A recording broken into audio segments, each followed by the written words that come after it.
Yang berikutnya kita lakukan adalah menjawab gugatan dari penggugat tersebut. Karena ada juga begini, dia sudah salah, dia sudah selingkuh, tetapi dia ingin menyelesaikan rumah tangga ini, tapi dia tidak tahu caranya. Dia menunggu-nunggu kita yang menggugatnya, ternyata tidak kita gugat, dia yang menggugat sendiri. Welcome to my channel Dikemel. Mantap. Assalamualaikum warahmatullahi wabarakatuh. Shalom dan salam sejahtera buat kita semua. Salam keadilan. Kali ini kita memberikan pandangan hukum kepada Bapak Ibu, teman-teman semua yang sedang berhadapan dengan hukum. Video ini kali ini kita bahas tentang bagaimana cara membatalkan gugatan cerai, baik itu di pengadilan negeri ataupun pengadilan agama. Garis besarnya mau saya sampaikan, ketika si penggugat atau pemohon beragama Muslim, maka dia akan mengajukan gugatannya atau permohonannya di pengadilan pengadilan agama. Tapi kalau non Muslim, dia mengajukan gugatannya di pengadilan negeri. Oke. Hari ini yang mau kita bahas adalah bagaimana cara membatalkan gugatan cerai di pengadilan. Baik, ada beberapa hal yang harus dilakukan agar kita dapat membatalkan gugatan cerai tersebut. Pertama, hadiri persidangan. Jika ada gugatan, jika ada penggugat, maka ada tergugat. Ketika sudah didaftarkan gugatan tersebut di pengadilan, maka akan ada panggilan sidangnya. Ketika tergugat ingin membatalkan gugatan dari suami atau istrinya, datang aja ke pengadilan. Hadapi, jangan dibiarkan. Ketika dibiarkan, maka persidangan itu akan terus berjalan, maka putusannya akan putusan first take, dan perceraian itu akan dikabulkan oleh pengadilan. Jadi jangan biarkan, datangi pengadilan tersebut.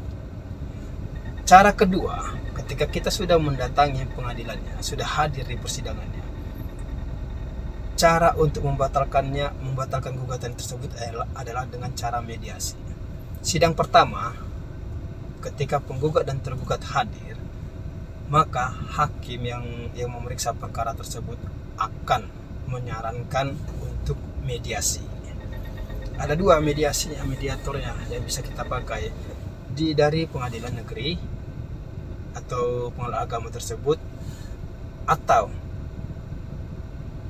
kita pakai mediator di luar pengadilan. Kalau kita pakai mediator di pengadilan, maka itu biayanya tidak ada. Itu tidak ada biayanya, itu gratis. Tapi kalau kita pakai mediator yang bersertifikat, maka akan dikenakan biaya.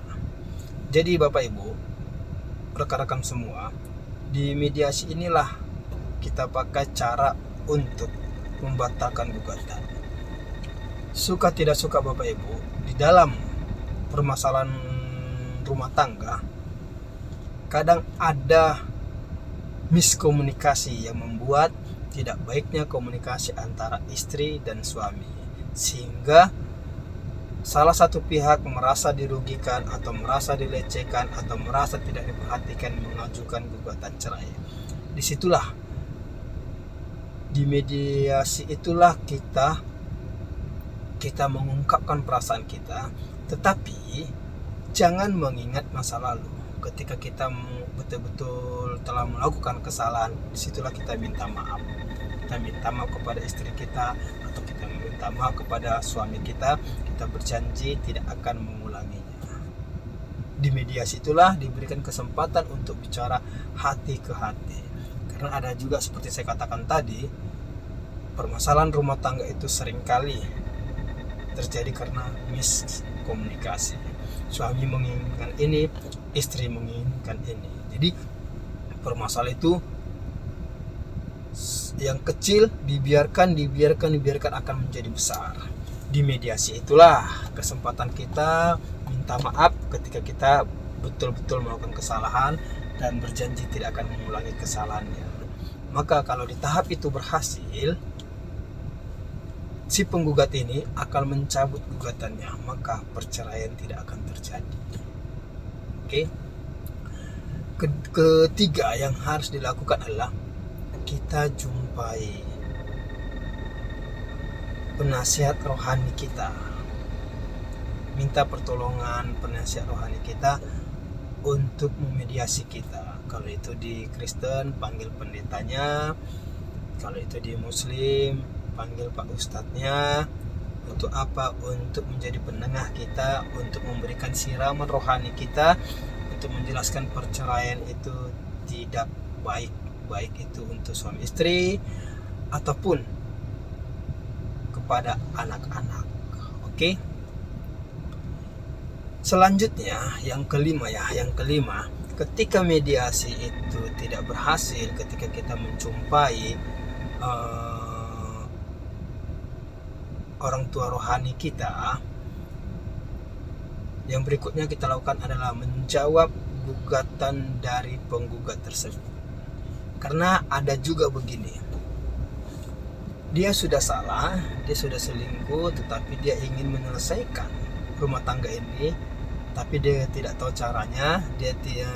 Dia menunggu-nunggu kita yang menggugatnya, ternyata tidak kita gugat, dia yang menggugat sendiri. Dia yang salah, dia menggugat. Itu yang harus kita buktikan di persidangan. Jawab, bantah semua gugatan dia di dalam pokok perkara yang mengatakan kita selingkuh, yang mengatakan kita tidak pernah peduli dengan keluarga, dengan anak-anak. Semua bantah di dalam jawaban tersebut. Bahkan kita akan lakukan gugatan rekompensi, gugat balik, dengan cara kalau kita istri minta nafkah anak sebesar-besarnya, supaya ketika itu pun dikabulkan, maka dia akan berat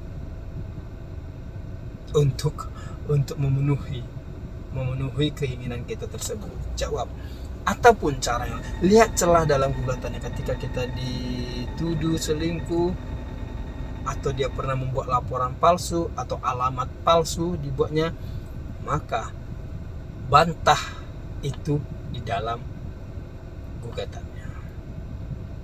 Oke, mungkin itu aja yang bisa saya sampaikan hari ini. Saran saya, kalau bisa sebelum masuk ranah pengadilan, bicarakan baik-baik dulu, bicarakan dari hati ke hati dulu, jumpai orang tua rohani kita, supaya permasalahan dalam rumah tangga kita itu bisa selesai tanpa dibawa ke jalur persidangan. Karena suka tidak suka banyak yang dirugikan, bahkan yang lebih menderita adalah anak. Oke, terima kasih. Jangan lupa teman-teman, Bapak Ibu semua, like, share, dan subscribe YouTube kita ini, YouTube Dika Mel, supaya berkembang. Terima kasih. Salam keadilan.